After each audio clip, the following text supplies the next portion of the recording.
سب سے بری حرکت کون سی ہے؟ سب سے بری حرکت یہ ہوتی ہے کہ لڑکے اور لڑکیوں کا جوش و خروش سے شادیوں پہ جانا، اور پھر مووی والا آتا ہے وہ لڑکیوں کی عورتوں کی مووی بھی بناتا ہے۔ اور اب تو اللہ خیر کرے، مووی کو ویسے لوگوں نے فرض کفایہ سمجھ لیا، اللہ معاف کرے، ہر آدمی نے ہاتھ میں موبائل پکڑا۔ اتنا ضروری کام ہے یہ؟ مووی بنتی ہے، مہندی ہوتی ہے، ناچ گانا ہوتا ہے، تماشے لگتے ہیں۔ پھر میں حیران ہوتا ہوں، جوان لڑکیوں کے ہاتھوں میں پھول دے کے انہیں کھڑا کیا جاتا ہے کہ دولہا جب آئے تو پھول پھینکنا۔ دولہے کے ساتھ بوڑھے بوڑھے لوگ ہوتے ہیں کہ جوان لڑکے ہوتے ہیں؟ بولے تو وہ پھول کیوں لڑکیاں پھینکتی ہیں؟ لڑکیاں ساری برقعے میں ہوتی ہیں، چھپے ہوئے منہ ہوتے ہیں، تو سارا خاندان تو بیوٹی پارلر سے تیار ہو کے آیا ہوتا ہے، تو آپ تو گناہ کو آواز دے رہے ہیں۔ پتہ ہے رسم کیسے ایجاد ہوئی؟ صاحب فتوح الشام نے لکھا ہے یہ لڑکیوں کے پھول پھینکنے کی رسم جب قادسیہ کے علاقے حضرت سعد بن ابی وقاص رضی اللہ تعالیٰ عنہ فتح کر رہے تھے، تو آپ ایک ایسے علاقے سے گزرے جس کی عمارتیں بڑی شاندار تھیں۔ علامہ واقدی کہتے ہیں کہ دور دور سے لوگ وہ عمارتیں دیکھنے آتے تھے کہ بھئی فن تعمیر کا شاہکار ہے یہ چیزیں۔ اس ایریے سے گزرنا تھا مسلمان فوج نے، تو عیسائیوں نے اور یہودیوں نے ایک چال چلی، انہوں نے عورتوں سے کہا خوبصورت لڑکیوں سے کہ پھول پکڑ لو، اور جب فوجی گزرے تو ان کے اوپر پھول پھینکنا، اگر 2-3 جرنل بھی تم تباہ کرنے میں کامیاب ہو گئی تو مسلمانوں کا ہم زیر کر لیں۔ پھول پھینکو، چھتوں پہ چڑھ گئی، اور چھتوں کی طرف نوجوانوں نے دیکھنا ویسے ہی ہے چونکہ شاہکار ہیں ہماری مناظر۔ حضرت سعد بن ابی وقاص رضی اللہ تعالیٰ عنہ آگے آگے تھے، سمجھ آ رہی ہے نا میری باتوں کو؟ آگے آگے جا رہے تھے، کمان کر رہے تھے فوج کی۔ جب آپ نے دیکھا عورتیں چھتوں پہ، تو حضرت سعد بن ابی وقاص شرارت سمجھ گئے، سازش سمجھ گئے۔ لوگ زہر بھی جو ہوتا ہے نا، زہر بھی دودھ میں ڈال کے دیتے ہیں، ڈائریکٹ نہیں دیتے، انہیں پتہ ہوتا ہے کہ زہر رگوں میں کیسے اتارنا ہے۔ جناب سعد بن ابی وقاص آگے آگے تھے، جب دیکھا عورتیں چھتوں پہ ہیں تو فوراً بولے، گھوڑے پہ چڑھ گئے اور فوج کی طرف توجہ کر کے کہنے لگے فوجی ہو، تمہیں پتہ ہے نا اللہ کیا فرماتا ہے؟ رب فرماتا ہے مردوں سے کہو نظریں جھکا کے رکھیں۔ نظریں کون بلا؟ جی مومن مرد۔ قرآن مجید نے حکم دیا کہ مومن مرد نظریں، اس کا مطلب ہے مرد وہ نہیں ہوتا جو اکڑ اکڑ کے چلے، مرد تو ہے ہی وہ قد اونچا ہو نظریں جھکی ہوئی۔ مرد کہتے ہیں اسے مردوں سے کہو نظریں جھکا کے رکھیں۔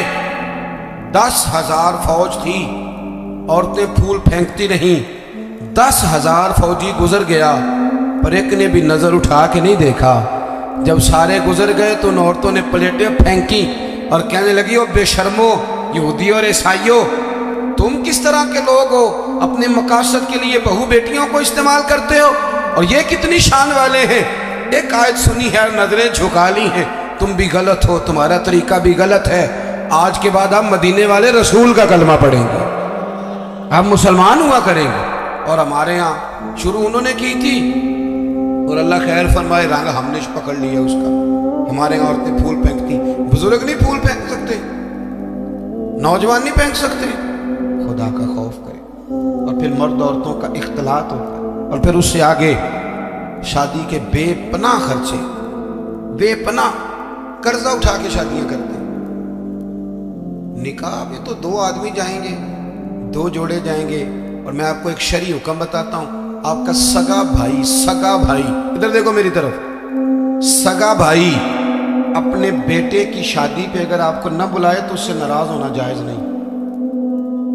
تو سیدھے میرے نال بھی ہو گیا، او بھائی سگا بھائی بھی اگر اپنے بیٹے کی شادی پہ نہ بلائے تو اس کی مرضی ہے، نہ بلائے چاہے نہ بلائے، اس سے ناراض ہونا جائز۔ تو آپ کو تو منگنی میں نہ بلائیں تو ناراض ہو جاتے۔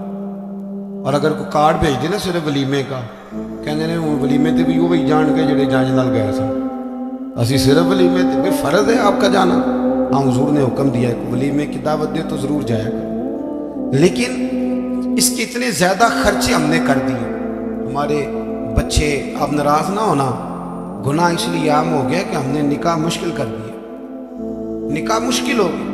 اگر ہم اس کے اخراجات کم کریں، میں شادیاں دیکھتا ہوں مجھے لگتا ہے اتنے پیسوں میں 6 شادیاں ہو سکتی ہیں۔ قرضہ اٹھا کے شادی کر لی، 15